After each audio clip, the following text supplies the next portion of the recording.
Good morning, সবাই কেমন আছো? এই ঠান্ডা তো খুব পড়েছে এই দুদিন ধরে, একদমই রৌদ্র উঠছে না। এই কুয়াশার মধ্যে কি করব, কোথাও বেরোতেও পারছি না আর কোথাও খেতেও যেতে পারছি না। তো ভাবনা চিন্তা যখন ভেবেছি যে একটু এই শীতের মধ্যে ঠান্ডা ঠান্ডা একটু জমিয়ে খাওয়া দাওয়া করব, তার জন্য বাড়িতে একটু ব্যবস্থা করে নিলাম, বিরিয়ানির ব্যবস্থা। তো সবাই এসেছিলো, অনেক লোক ছিল, মা এসেছিলো, বোন এসেছিলো, ভাই এসেছিলো। তো ভাবলাম যে ওদের নিয়ে তো এই ঠান্ডার মধ্যে কোথাও বেরোতেও পারবো না, যে বাইরে গিয়ে কোনো রেস্টুরেন্টে গিয়ে ভালো কিছু খাওয়া দাওয়া করানো খাওয়া তো অনেকে মিলে যাওয়াও সম্ভব নয় এই ঠান্ডার মধ্যে। তো ভাবলাম বাড়িতেই করে ফেলি, সব কিছু যখন আছে।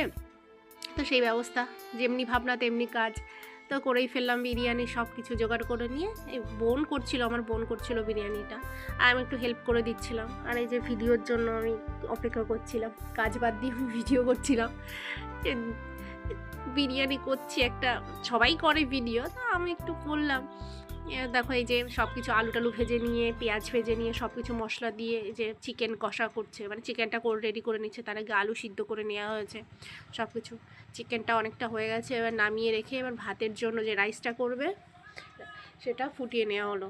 সে সব এর মধ্যে মশলা টশলা দিয়ে সব দেওয়া হবে। তো সব কিছু দেওয়া হয়ে গেলো, যেসব জিনিস মশলা লাগে, বিরিয়ানির ফুল, জায়ফল, জায়ত্রী, জিরা, আরও কী কী লাগে। এবার এখানে যে লেয়ারগুলোর ওপরে যে মিশ্রণটা ছড়িয়ে দিতে হয়, কেওড়া জল, গোলাপ জল দিয়ে, মিঠা আতর দিয়ে, সেগুলোই বানানো হচ্ছিলো সব কিছু একসঙ্গে। দুধের মধ্যে কেসার দিয়ে আগে রেখে দেওয়া হয়েছিল, এগুলোই বানিয়ে নেওয়া হলো। এর মধ্যে বিরিয়ানি মশলা একটু দিয়ে রেডি করে রাখা হলো। এরপরে দেখো চালটা দিয়ে দেওয়া হচ্ছে ফোটানোর জন্য, আগেই ভিজিয়ে রাখা হয়েছিল সকালের দিকে।